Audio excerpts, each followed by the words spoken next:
members or their family.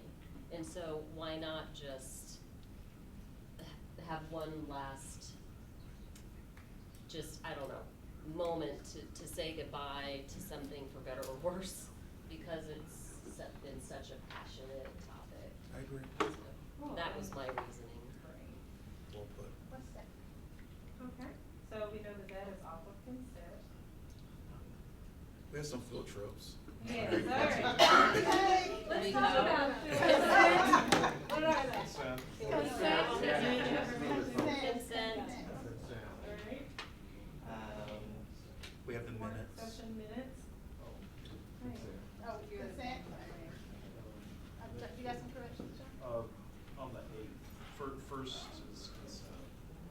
It's not the second like it's on here, but it's correct on mine, so it's the first of I'm August. sorry. what was So, that?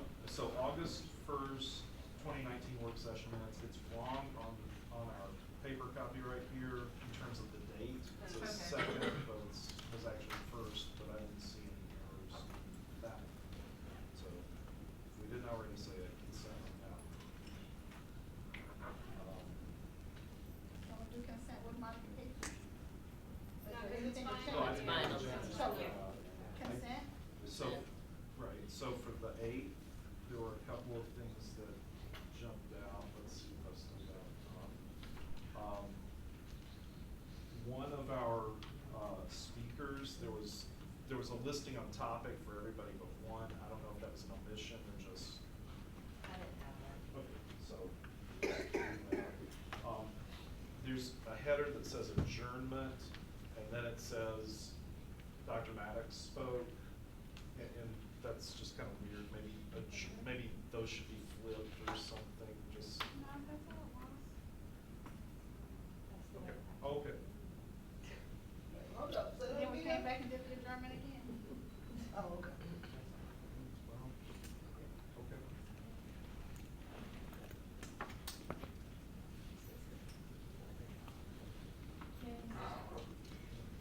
Other areas? Yes. Consent? Well, I read that, I'm sorry, anybody have questions about that? I read it too. We good with foothills? Okay. Yeah, no, I think I forwarded. We have a healthy relationship with Foothills. They provide a service to young people who have dropped out of our K-12 system. Sherry Gibney Sherman does an excellent job in providing that service. Many of our educators work at night at Foothills, and this is just affirming that agreement. Okay. All right. Next. I think last month, we had a presentation of the Professor in Residence, Professional Development School District partnership, and we've referenced that not only do we have a partnership with PIRs, or Professors in Residence from the College of Education, but we also have a partnership, this is the second year now, with the School of Social Work from UGA. Dr. Myers is an award-winning graduate of said school from UGA, so we're really proud of that partnership as well, and that's what this agenda item is. Everybody? All right, and, We're 8.7.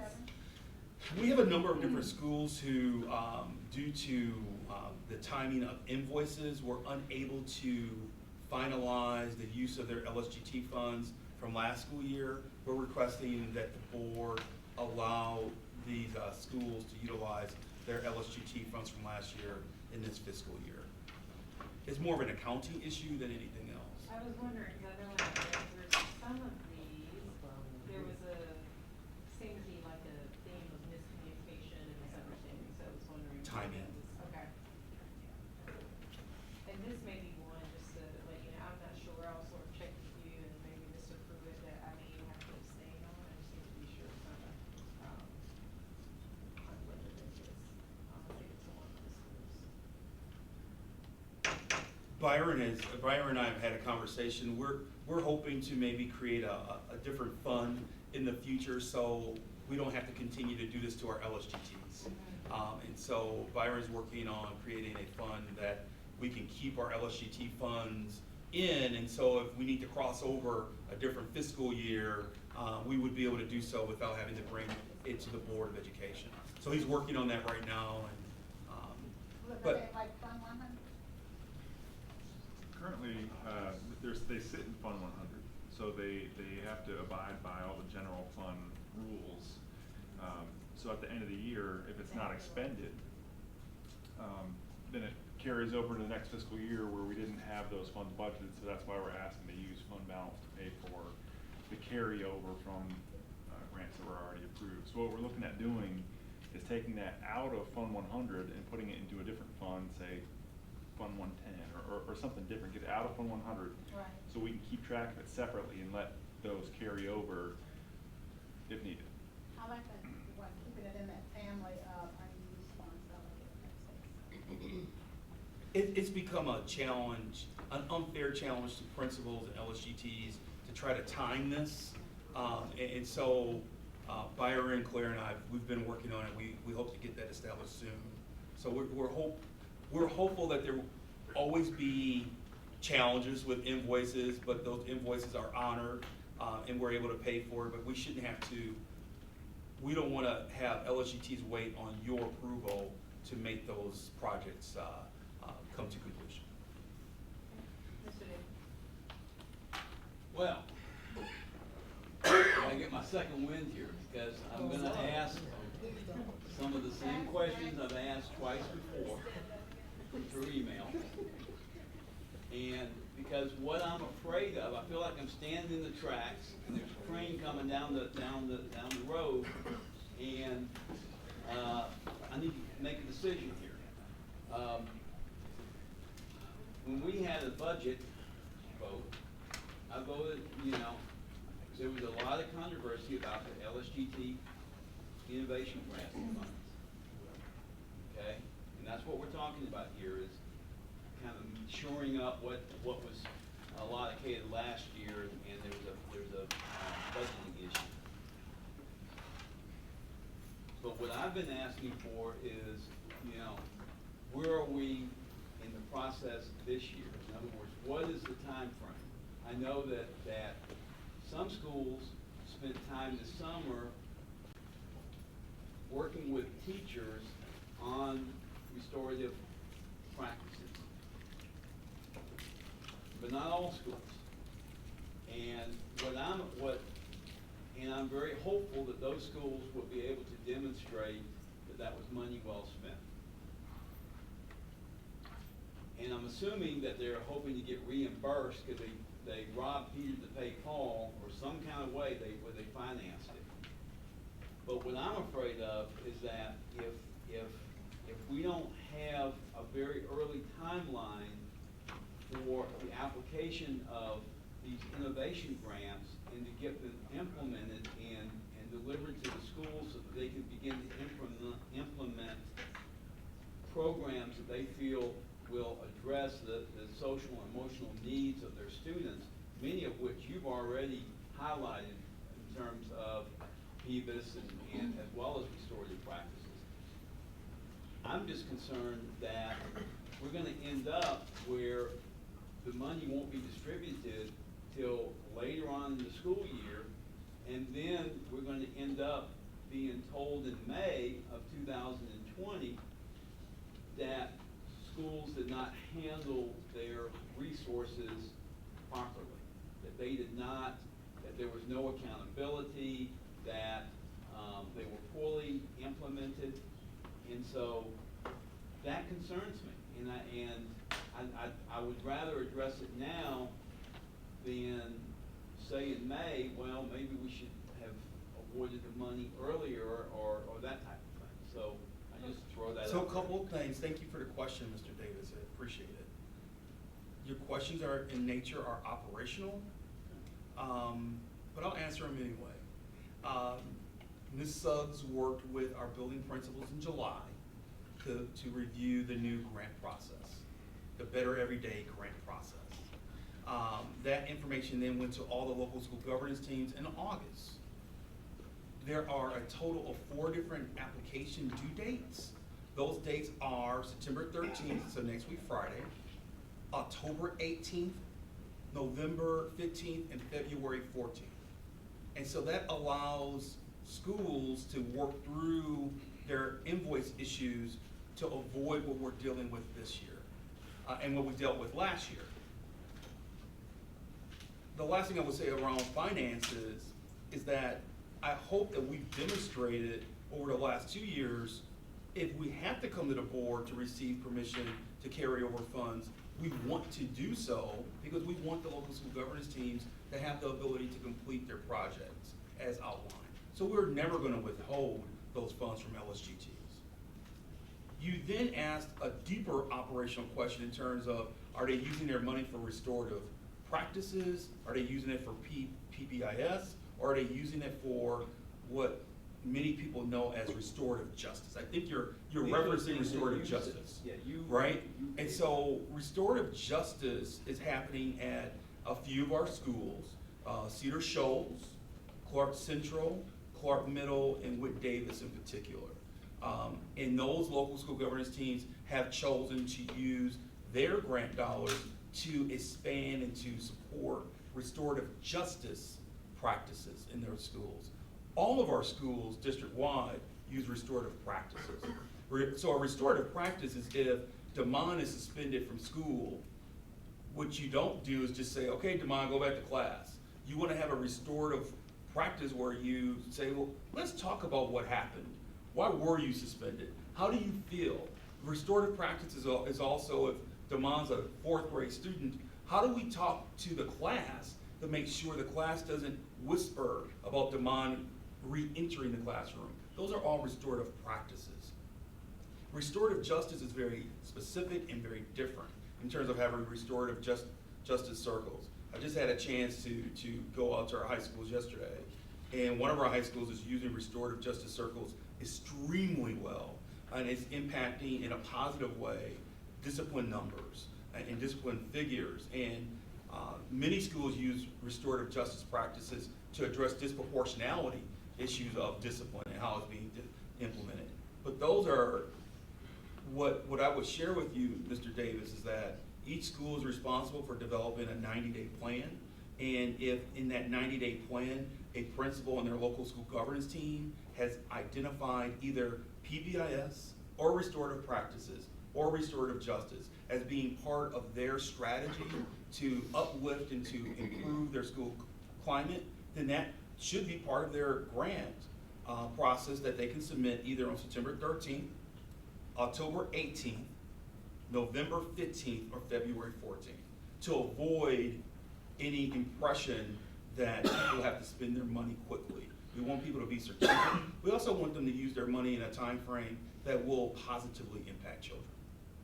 I hope that answers your questions. Well, go ahead. I was gonna say, well, Dr. Berry, you have a question? Then we'll. I was just looking at our board governance handbook. I thought I saw in our agendas, upcoming agendas, an overview on the LSU. When is that? I think it's an overview of the charter system, Oh, okay. and that's in October. And so then maybe that can include some discussion about. If we need to go deeper, we grants, can. Just so we understand how they work. But again, I would just, as you went through the training, the local school governance team is just one element of our charter system. Right. We still haven't gone deep enough around, so what are the waivers that we're using at the district level, and why are we using them? What did we say we were going to become in our initial charter application? That hasn't really come to fruition yet either. And then obviously, as I mentioned earlier this evening, the metrics under Appendix A, we barely talk about. So there's many layers of the charter system. We like the charter system. I don't think we've done our due diligence as a system in implementing it. And so Ms. Suggs and I and others believe that if we could just be given more time to work with the entire community in our school system, it could help. It could really be beneficial. Just last week, Claire organized a panel of principals from other charter systems to speak to our principals.